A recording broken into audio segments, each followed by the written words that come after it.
Assalamualaikum warahmatullahi wabarakatuh. Nama saya Nur Syafiqah binti Syahbudin dan saya akan menerangkan secara ringkas berkenaan dengan hakikat dan kepentingan iman. Okey, secara asasnya iman ialah mempercayai dan dikait rapatkan dengan mengenal atau mengetahui. Jika seseorang itu mempercayai sesuatu perkara dan secara tidak langsungnya, dia juga akan mengetahui dan mengenal sesuatu perkara itu. Okey, kita sebagai umat Islam perlu dan wajib beriman dengan 6 rukun iman, iaitu beriman kepada Allah, beriman kepada Rasul, beriman kepada malaikat, beriman kepada ayat Al-Quran, beriman kepada hari kiamat dan yang terakhir beriman kepada qada dan qadar. Okey, kepentingan iman ini supaya menjadi benteng kepada umat Islam daripada melakukan sesuatu yang ditegah oleh Allah Subhanahu Wa Taala. Islam menyuruh kita dan mewajibkan kita untuk beribadah, kita bersolat, kita berzikir, kita membaca Al-Quran dan melarang kita daripada mendekati apa-apa perkara yang mendekatkan kita dengan zina, merokok ataupun berjudi.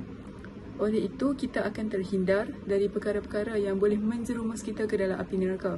Yang kedua, iman juga boleh menenangkan hati seseorang. Hal ini kerana apabila kita lumrah sebagai manusia akan merasa stres, akan merasa tekanan dalam hidup. Jadi sekiranya seorang itu beriman, dia akan membaca Al-Quran, dia akan mempraktikkan zikir dalam kehidupan harian dia dan secara tidak langsung mendekatkan diri dia dengan Allah Subhanahu Wa Taala dan meringankan beban dalam hati mereka. Pengucapan 2 kalimah syahadah adalah satu asas kepada agama Islam. Hal ini kerana apabila seorang itu telah mengucap 2 kalimah syahadah, maka bermaksud dia telah menjadi seorang Muslim dan dia telah ataupun harus berpegang kepada akidah Ahlussunnah wal Jamaah. Seperti yang kita tahu, pengucapan 2 kalimah syahadah sangat ringkas dan mudah untuk diucap. Namun, maknanya lebih mendalam berbanding lafaznya. Seperti yang kita tahu, asyhadu an la ilaha illallah bermaksud tiada Tuhan yang layak disembah, tiada Tuhan yang disembah melainkan Allah. Ini bermaksud apabila kita telah mengucapkan 2 kalimah syahadah, kita telah yakin bahawa Allah itu adalah Tuhan kita dan kita akan melakukan segala perintah dan larangannya. Kemudian wa asyhadu anna Muhammadar Rasulullah yang bermaksud Nabi Muhammad itu pesuruh Allah. Ia menandakan kita telah bersedia untuk mengikuti segala sunnah-sunnah Rasulullah demi mengajar ganjaran syurga.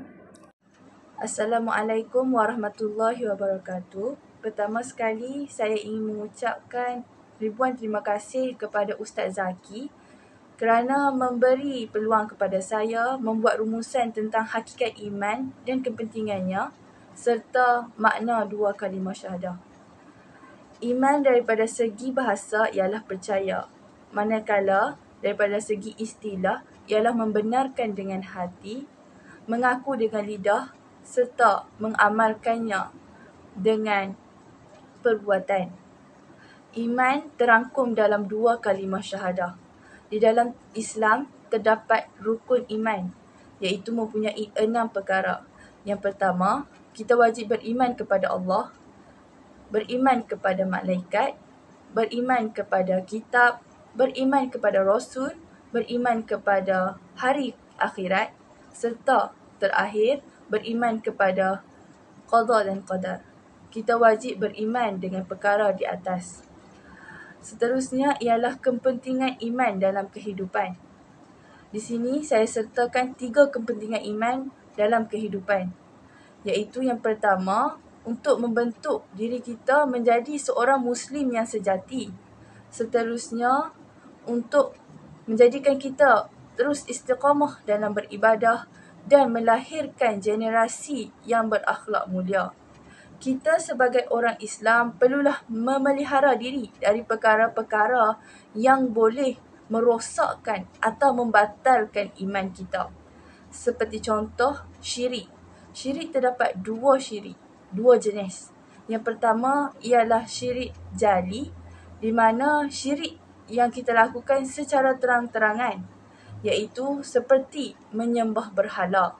Seterusnya ialah syirik khafi, di di mana kita tidak meletakkan Allah sebagai yang mutlak dalam niat, terutamanya dalam ibadat, seperti kita merasakan ataupun kita merasakan perasaan riya, ujub, takabur dan sebagainya.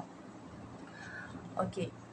Seterusnya ialah perkara yang kedua, di mana saya akan membuat rumusan tentang makna dua kalimah syahadah.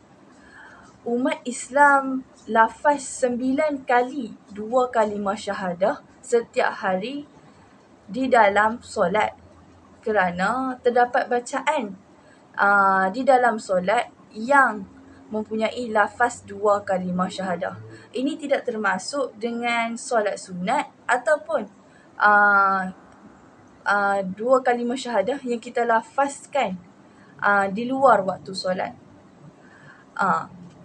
Dua kalimah syahadah, makna dua kalimah syahadah yang tersurat iaitu kita memberi kesaksian terhadap dua perkara, di mana kita bersaksi bahawa tiada Tuhan yang disembah melainkan Allah dan Nabi Muhammad itu pesuruh Allah.